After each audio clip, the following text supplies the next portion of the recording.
All right, ladies and gentlemen, you've heard the proof in the case, and so now we are going to get together the jury instructions, make copies for you all to go, to be able to follow along whenever we're going through reading them, and then the attorneys will do their closing arguments. So we're going to give you a 30-minute break right now, and then we'll have everything ready to go. You all will be released to deliberate. So basically what's going to happen when we come back, I'll read through the jury instructions. That just takes a few minutes. Each side will do their closing arguments. After that, you all will be sent to deliberate. And that takes as long as it takes until you all are able to come to a decision. And so you just may want to, if you have any phone calls you want to make to family and stuff like that, then go ahead and do that now. And then we'll see you back outside these doors at 2:40. Thank you. Whenever your admonition. All rise.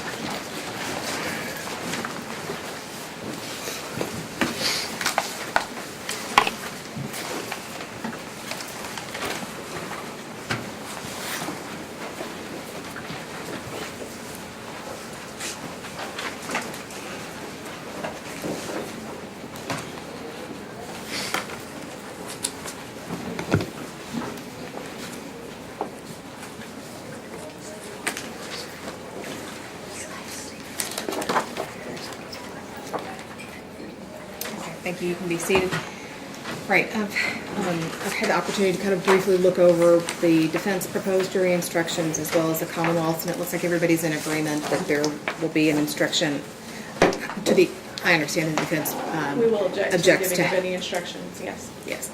And then the court will give the instructions to the jury, and so with that, then everybody agrees that there should be instructions on assault in the fourth degree, to violation of an emergency protective order, and then to the lesser included harassment with physical contact. Is that correct? Yes, Judge. Okay. And so, let's see, just the kind of the order of things that I'm going to follow along with the Commonwealth's instructions. That's the kind of most commonly used format. So page 1 looks fine.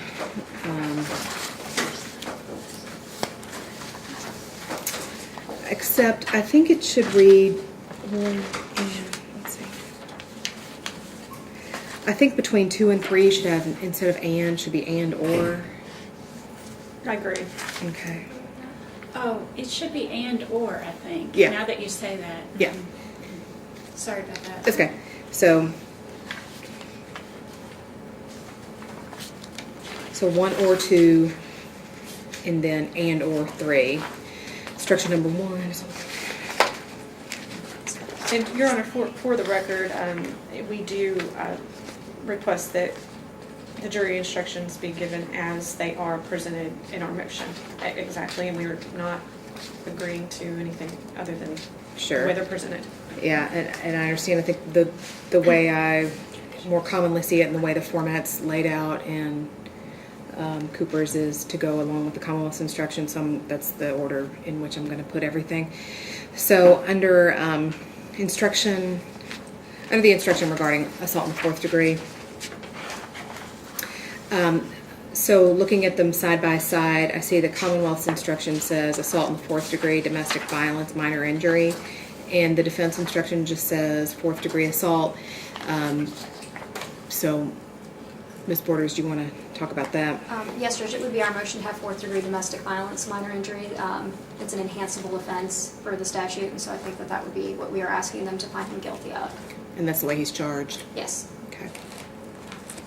All right, then that being the way he's charged, I think that's appropriate, so I'm going to give the instruction as that. And then so, let's see, under letter A.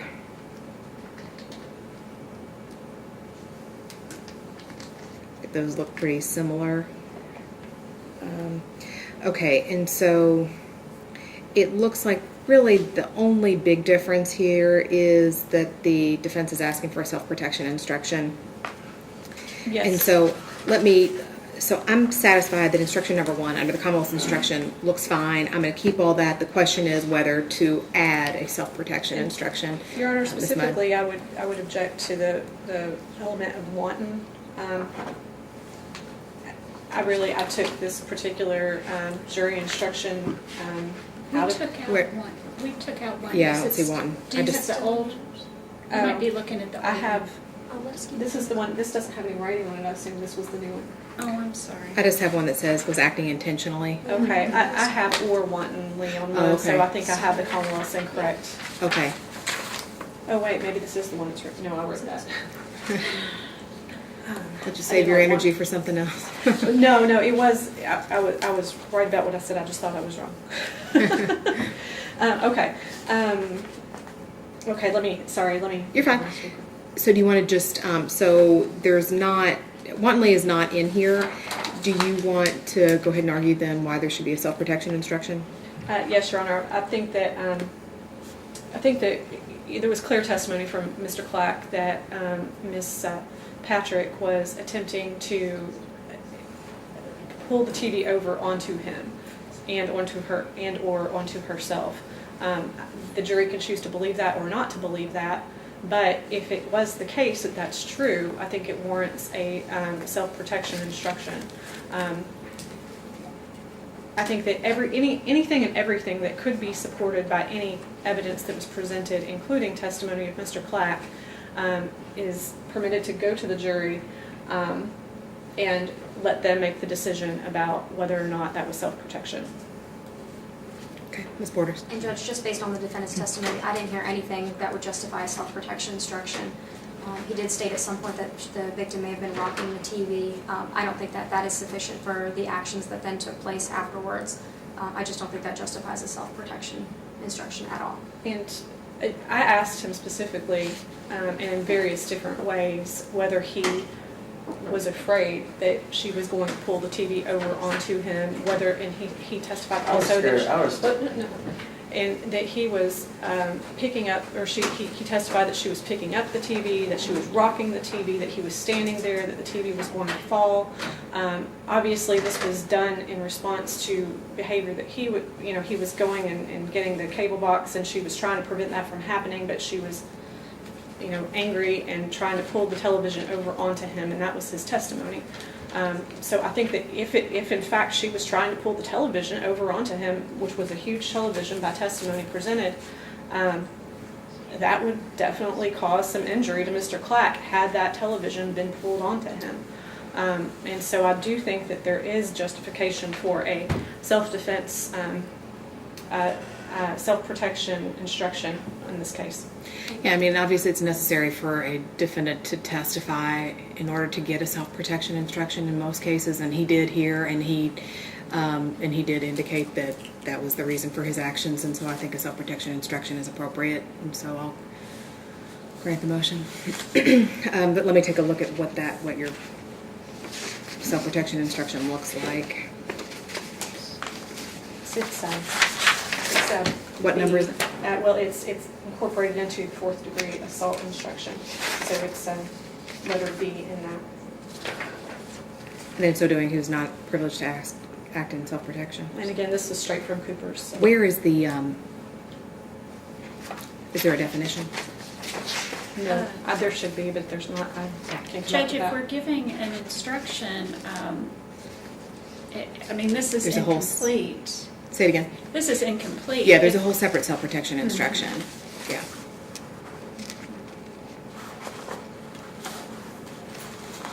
Because, the self-protection instruction says that he has to believe there's impending danger, Mm-hmm. that physical force is about to be used upon him, and so we'll have to add that. Okay. Look at the instructions. All right, and then with respect to the lesser included harassment, let's see, with physical contact.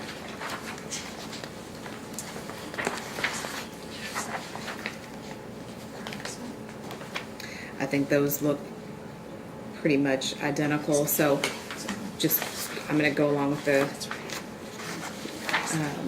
way it's presented by the Commonwealth under instruction number 2, harassment with physical contact. Judge, we just have one minor change. Okay. At the very end of subsection A, causing pain to victim's head, that needs to be crossed out. That's not an element for harassment or physical contact. Okay. So just be push her to the floor, period? Yes, Okay. thank you.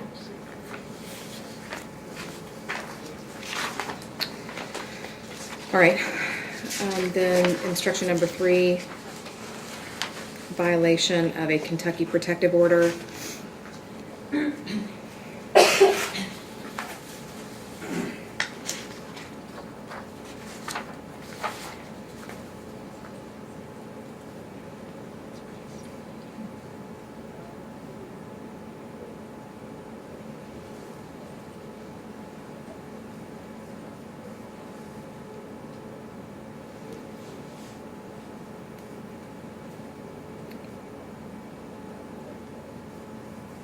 Okay, I mean, I think those are pretty similar too, so we'll go with Commonwealth's instruction number 3.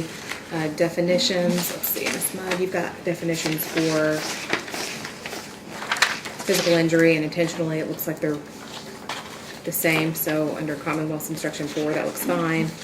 Presumption of innocence.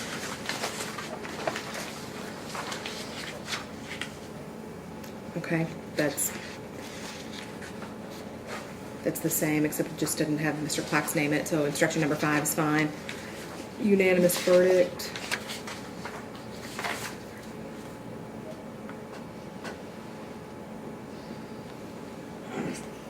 Okay, Commonwealth's instruction number 6 looks fine. And the verdict forms. And Ms. Mudd, I saw that choice of evils. I'm gonna exclude that, but I think that we need the Cooper's instruction on self-protection. Okay, so under the verdict forms, verdicts under instruction number 1. Okay, there's the penalty ranges have been put in here. So under instruction number 1. Okay. And is everybody satisfied that those penalty ranges are correct? Okay. Yeah. All right. I think all that looks fine. So really, on page 1, we just need to put it needs to be and or between 2 and 3. Flipping to instruction number 2, just a period after the word floor in subsection A and cross out causing pain to victim's head.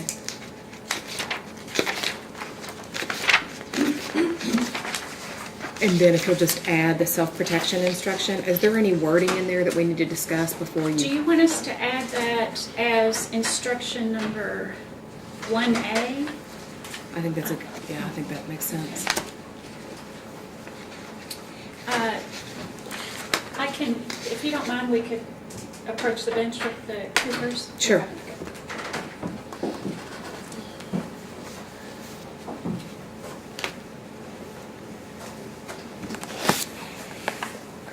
This is for the self-protection. Yes.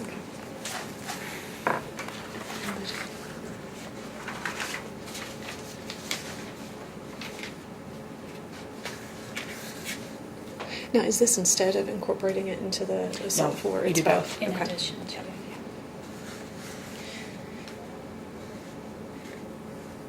Do you want to just tell us what you are thinking with respect to what you're going to put in the blanks? That way, when we come back up with the copies, we won't make any changes. Let's see. Even though the defendant might otherwise be guilty of intentional assault under instruction number 1, if at the time the defendant pulled Angel Patrick's hair, slammed her to the wall, and threw her to the floor,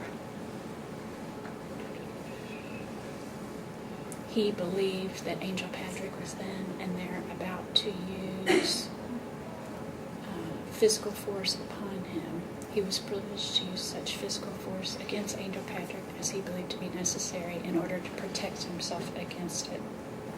I would ask that be changed to or, because Change what to all the things that he did.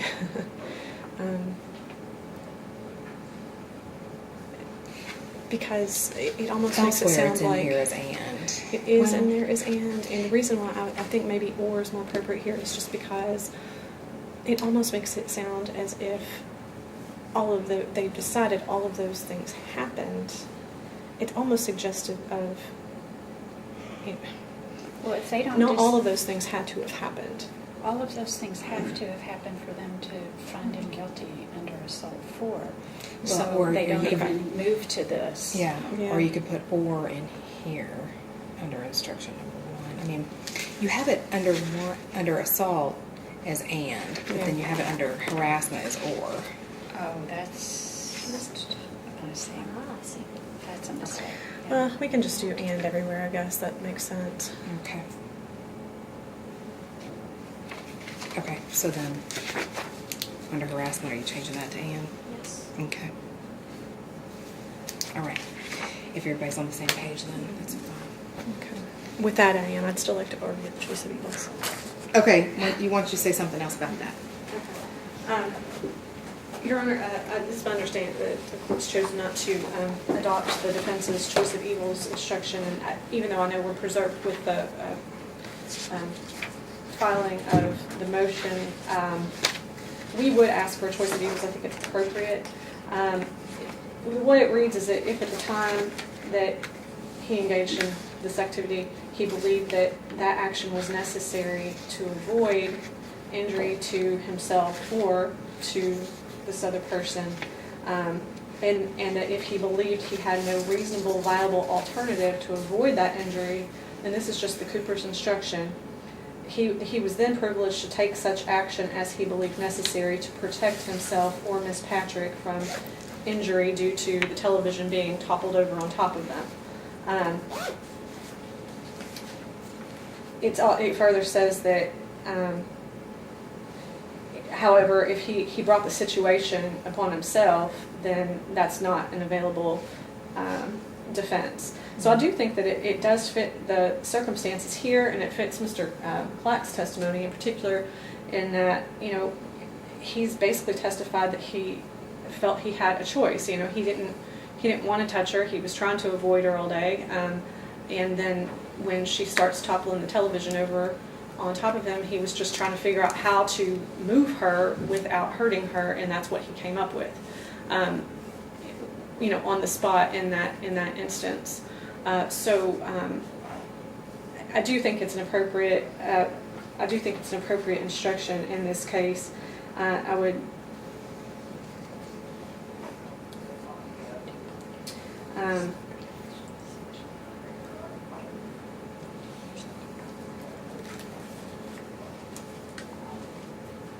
Okay, that's all I have.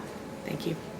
All right, and I don't think the facts would support that, but the facts as were testified to by Mr. Clack could be supported by self-protection instruction, and so I'll give you that, but not the choice of evils.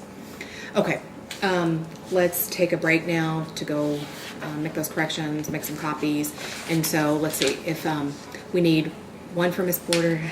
Okay, so 2, 3, 7, 10 total. Okay. All right. Anything else for the record? Thank you.